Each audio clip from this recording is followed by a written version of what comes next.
ওরা আত্মার মাত্র রাখার জন্য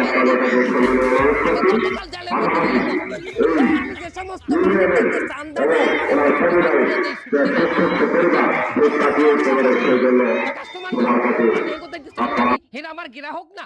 দেখো বাবা, আমি অনেক চেষ্টা করেছি, আমি তোমার জামিন করাতে পারিনি। আর এই যে পুলিশ সাহেবেরা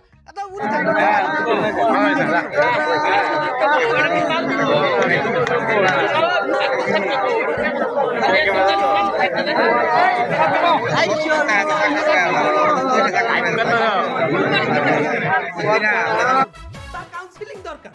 একজন মার্ডার মামলার আসামির কাছে যাই বলে দে মার্ডার করিয়ে খাইছো, এখন আমাকে চাবে।